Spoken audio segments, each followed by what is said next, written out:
Well, hi, AJ here, and I am going to do a reaction video to season 1, episode 1 of the KfK DocuSeries.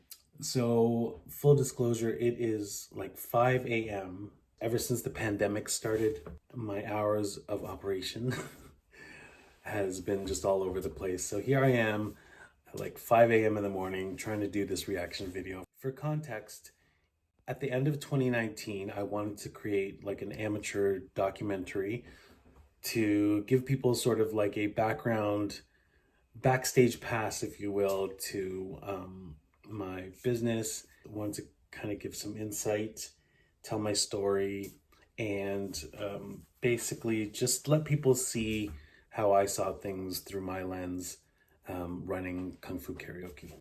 2020 was a rather interesting year, as we all know, and it was just kind of neat that I chose that year to document. So this is me doing a reaction video to episode 1, season 1 of the KfK DocuSeries. This one was called 1 or 1000. Here we go. There's no one there, so they want to cancel. I got my guys all ready to go though.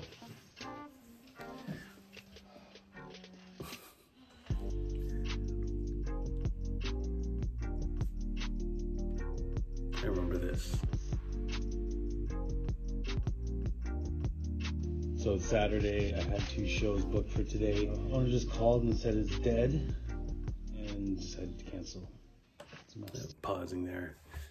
I remember this. It was a Saturday. I had 1 show in Ajax booked. I had 1 show in Port Perry booked. And I remember my Ajax show decided to cancel because there were not a lot of people. Let's go. Yeah, I was pissed. Oh, gratuitous getting ready scene. I always like to do these getting ready scenes because I wanted to give people sort of an idea on, you know. Hi, I'm Anthony Joseph Lucea, also known as AJ. I'm wearing the same hat. 2 years later, same clothes. I am the owner of Kung Fu Karaoke. A little known fact, in case anyone didn't know, I'm just gonna, toot my horn here, but I used to have a TV show on Real TV called Filipino A. Anyway, check it out, or don't check it out. Which is a entertainment and voice production company. Million bag. Oh, what a messy garage. I'd say I've had a really fun entertainment career. I've worked in radio, I've had a TV show, I've got a CD, I've been signed by a few labels. Cringe. At the core of it all, I am a singer. I've been singing since I was a kid, and professionally since I was a teenager. Oh, nipple shot. Funny story. That nipple shot there, that was a picture of a show that I did in like the late 90s with one of my singing groups called Poetic Soul, and we sang at the Sky Dome at the time, now the Rogers Center, and it was in front of like 15,000 people, and it was for like a Filipino Independence Day big jamboree thing. And so there was the 4 of us singing. We had a full 4-piece band, and we had 4 backup dancers. It was definitely one of my favorite performances of all time. And that nipple scene reminds me, because I was, just for anyone who didn't know, I was the boy band member who like took off his shirt kind of guy. I don't know why. I was skin and bones. But anyway, sure enough, one of the biggest shows of my early young career, I had to take the opportunity. I did like 100 push-ups before the show. Doesn't show. But, and so there was like a point in the song where it called for like a boy band, muscle show. I remember taking my shirt kind of partially off, and for some reason, out of like 15,000 people, all I could see was my mom in the crowd.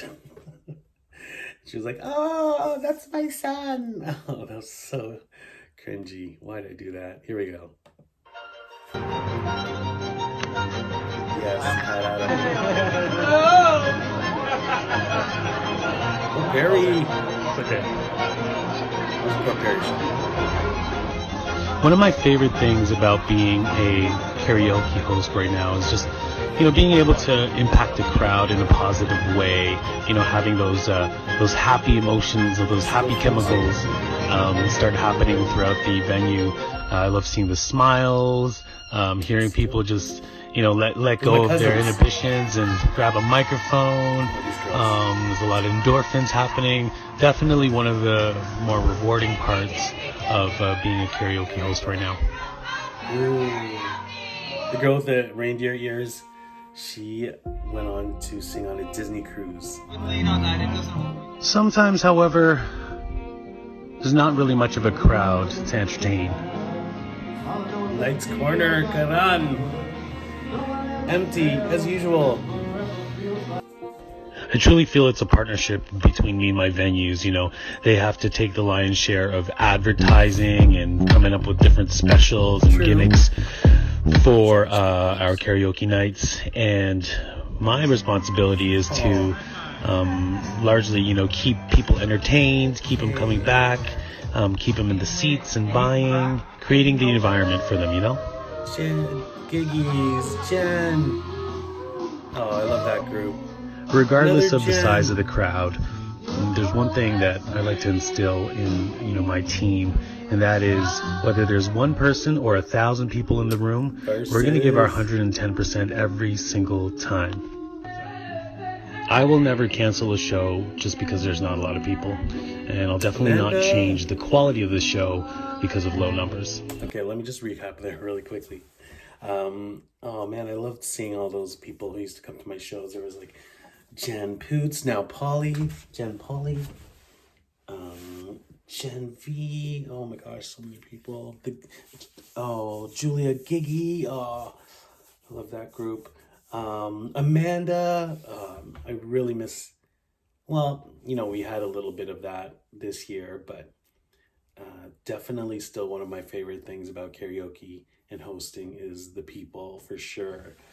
And yeah, so one thing I said there, which still rings true today, this is cool, is 1 or 1,000. And what that meant to me back then and still does today is that if there's one person in the crowd or 1,000, either way, 1 or 1,000 people, I'm still gonna feel it. I'm still gonna give it as much as I can give it, and entertain. If it's just that one person, yes. If it's 1,000 people, same thing. I'll entertain you all. So here we go. Oops.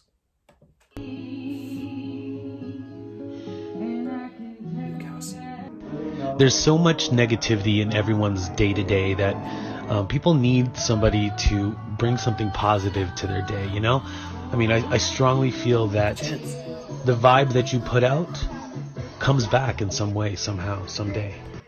So you know what? And that is true. And that was interesting because even back in January 2020, before the pandemic, and you know what? I think this is inspired by Trump at the time.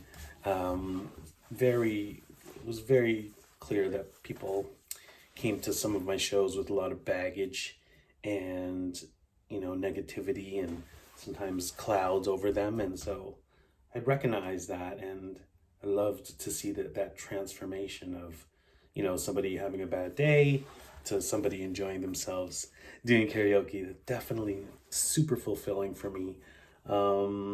Yeah, let's go. So yeah, wherever I am and whatever I do, whether there's one person or 1,000, we're going to bring it 110% every time. 1 or 1,000, y'all. See you again in a couple weeks. Okay, that's it. Cool. So that was episode 1 or 1,000. Yeah, it's been a while since I've viewed the entire video, and so that was interesting.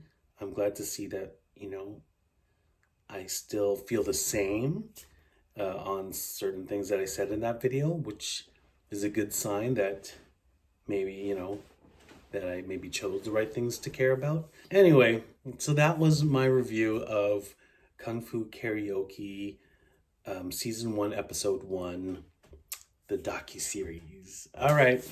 Well, hope you all have a good day. Happy New Year. And bye.